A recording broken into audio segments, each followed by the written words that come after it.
और बाबा की हिम्मत देख कर के कोई भी कार्य की, हम बच्चों में भी ऐसी हिम्मत आई।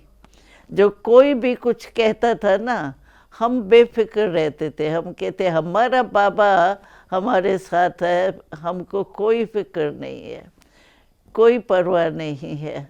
हमें कई भाई और बहनें थोड़े समय रहने के बाद कहने लगे कि आप इतने थोड़े बच्चे और आप कहते हो हम विश्व परिवर्तन करेंगे, आपको पता है विश्व कितना बड़ा है?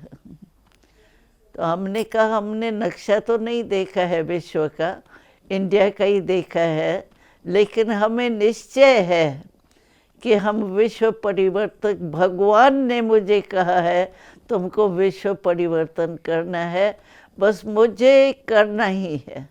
जैसे ब्रह्मा बाबा ने इतना कुछ किया तो हम क्या नहीं कर सकते हैं। तो एक ने हमसे प्रश्न पूछा था, हमारे ही काके मामे चाचे थे, तो कहा बोर्डिंग में तो थोड़ा टाइम रहना होता है, अभी तो पूरा हुआ, पढ़ाई पढ़ ली, अभी घर चलो। और ये जो आपको कहा गया है आप 80 बच्चे और आपको कहा गया है विश्व परिवर्तन करेंगे, ये सब ऐसे ही कहा जाता है। तो हमने उन्हों से प्रश्न पूछा, छोटे बच्चे थे लेकिन उन बड़े फलक से हमने उन्हों से प्रश्न पूछा कि आप महाभारत को जानते हो? कहा हाँ हम तो जानते हैं।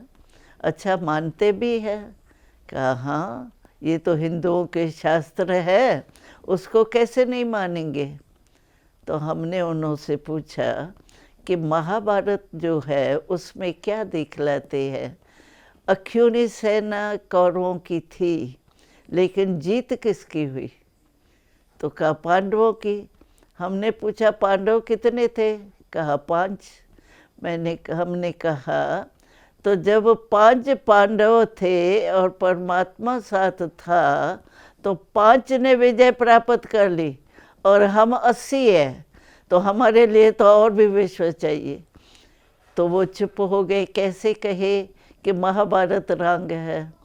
तो हम बड़े फलक से, खुशी से, हिम्मत से कहते थे नहीं, हमें बापू गांधी और गांधी जी का भी जो बापू परमात्मा है उसका जो संकल्प दिया हुआ है वो पूरा करके ही दिखाना है, और ज़रूर होगा ये भी हमें निश्चय है।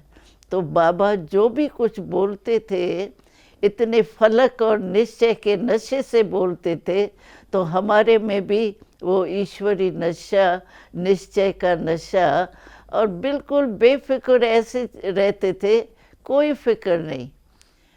जो भी चीज़ चाहिए वो एक के बजाय 10 पहले ही तैयार मिलती थी। तो ऐसी साकार पालना हमको मिली और अंदर आत्मा का बल इतना था जो हम ऐसे समझते थे तो बाबा हमसे कराने वाला है, हम निमित्त है और हो ही जाएगा। तो साकार बाबा की पालना की तो बहुत ही बातें हैं, लेकिन बाबा में हिम्मत बढ़ाना और निश्चय का नशा चढ़ाने का जो अनुभव होता था वो बहुत विचित्र होता था।